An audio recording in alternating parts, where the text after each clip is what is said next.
masse de technologie et la façon de penser qui est propre à cette technologie mérite 5 ans. C'est incontournable.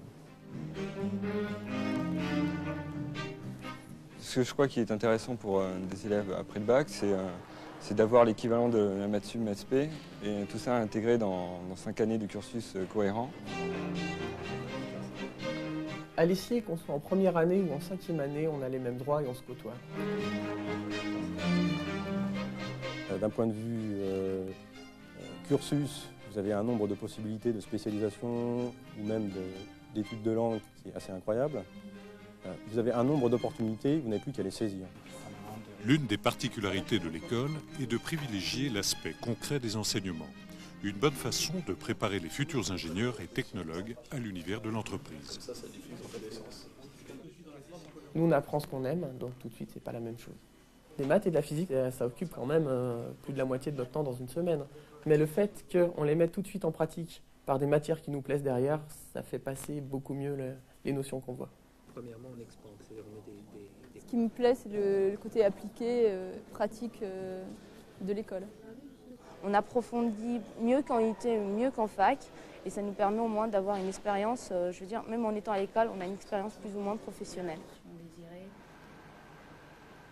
Ce qui m'aide le plus et qu'on m'a appris à l'essier, c'est l'habitude de comparer les choses, les résultats théoriques, avec ce qui se passe effectivement sur le terrain.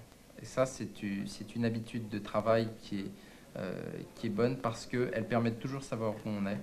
Et ça, les clients apprécient beaucoup ce genre d'approche. L'essier développe également de nombreux partenariats technologiques avec les industriels.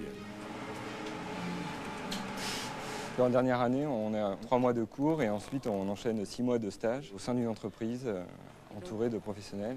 On ne peut pas se permettre de prendre des ingénieurs qui n'ont eu aucune notion de la réalité des travaux qu'ils auront à faire après. Collaborer avec une entreprise, ça nous indique de quelle façon nous pouvons faire évoluer nos enseignements pour que nous puissions sortir des ingénieurs qui soient des acteurs importants de la compétitivité du monde industriel. Il ne faut surtout pas qu'il y ait une séparation entre le monde de l'enseignement et le monde industriel. Plus de 300 ordinateurs et 120 stations de travail en libre service, l'essier met à la disposition des élèves des équipements scientifiques et techniques de pointe. Le groupe essier offre déjà un équipement, regardez dans les labos, un équipement record par rapport à la plupart des autres écoles. Vous avez un labo de microélectronique, il y a même des industriels qui viennent y travailler. Avec Start. On a énormément de matériel à notre disposition. Ça, je trouve ça très positif parce que ça permet de mettre en application tout l'aspect théorique qu'on peut faire dans des cours. L'origine, mais ça n'enlève pas le... Pour moi, ce qui est intéressant, c'est les salles informatiques en libre service. On peut y accéder jour et nuit jusqu'à 1h du matin, le week-end comme on veut. La scolarité des étudiants est également favorisée par les relations privilégiées établies avec les professeurs. Ce qui est appréciable et peut-être un peu particulier à l'essier, c'est ce qu'on pourrait appeler le tutorat. C'est-à-dire qu'un prof est chargé de 2 ou 3 élèves et il va les aider, les soutenir pendant leur première année, les aider dans leur choix d'options par exemple, et puis aussi les pousser à travailler.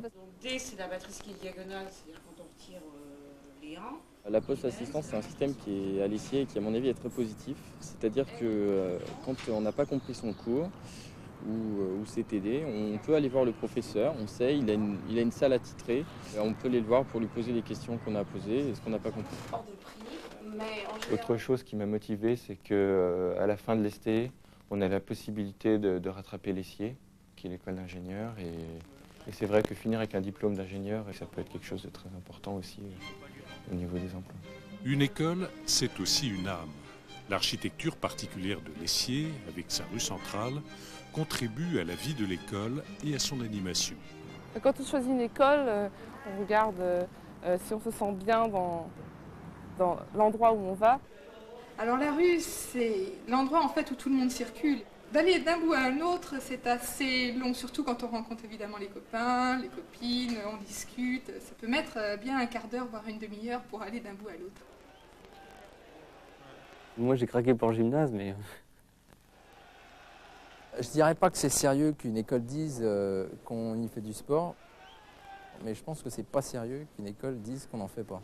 C'est vrai que quand on sort d'un TP de 4 heures, on n'a pas vraiment l'esprit à continuer à travailler. Il y a un gymnase, il y a une cafette, il y a une vie associative relativement importante. Les relations entre les élèves sont facilitées par le fait que les gens, en général, habitent ensemble. Tu prends le champ, tu prends ta table. Moi, je peux faire aussi bien mon sport, je peux faire mes sorties, faire mes études en même temps, en sachant qu'à la fin, j'aurai mon diplôme et qu'il vaudra son poids. L'école apporte également une large ouverture sur le monde. Au-delà des enseignements scientifiques et techniques, elle dispense des cours de gestion, marketing, communication et langue. Au-delà de la technique, ce qui est extrêmement important pour les étudiants et ce qui peut faire un différenciateur pour eux par rapport à d'autres écoles, c'est d'avoir une formation de type plus culture générale qui fasse appel au côté humain, au fait que les gens soient communicants, soient ouverts sur l'extérieur, soient capables de faire une présentation devant une salle avec 10, 15, 100 personnes. C'est utilisable, donc je pense qu'il faut que... Martine, tu n'as pas encore fini ton café? Non. Je fais un échange européen. J'ai étudié 3 ans en Allemagne, 1 an en Angleterre et maintenant je suis ici. Et comme Franck, je fais mon projet final à l'école dans le département de traitement signal. Je m'appelle Annabelle Souto et je viens d'Espagne. Un des critères importants de sélection de nos ingénieurs, c'est aussi les langues étrangères. Do you hear me? Yeah. Yes, we have an alarm today. Et l'anglais pour nous est notre langue de travail. Nous ne travaillons qu'en anglais. Le français, on le garde pour notre vie interne de société à Paris, mais c'est vrai qu'on travaille en anglais à longueur de temps. C'est un critère impératif. Grâce à l'ESSIE, j'ai pu partir donc en programme tripartite qui consistait à passer 1 an en Angleterre, 1 an en Allemagne.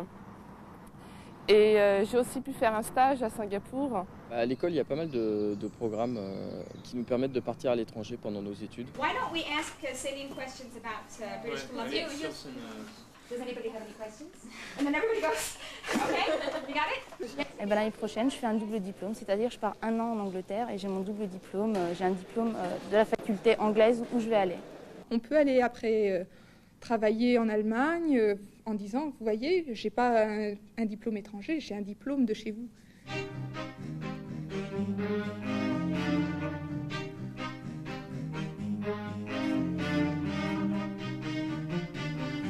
C'est une école que je conseille, d'abord parce qu'il y fait bon vivre. Les locaux sont magnifiques, on a des gros moyens. Et puis, d'un point de vue débouché, c'est tout à fait appréciable. La chambre est derrière, soutien, et je crois que la moyenne de durée de recherche d'emploi est passée de 2 à 1 mois et demi. L'école aujourd'hui est extrêmement positionnée sur des créneaux qui sont plus que jamais porteurs, qui sont celui des technologies du futur, de l'informatique, du multimédia, des télécommunications.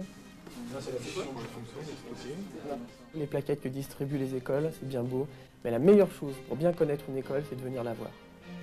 Et de venir même un jour hors des portes ouvertes, à l'ESSIE, il y aura toujours quelqu'un pour accueillir le visiteur et se rendra compte par lui-même de la vie de l'école.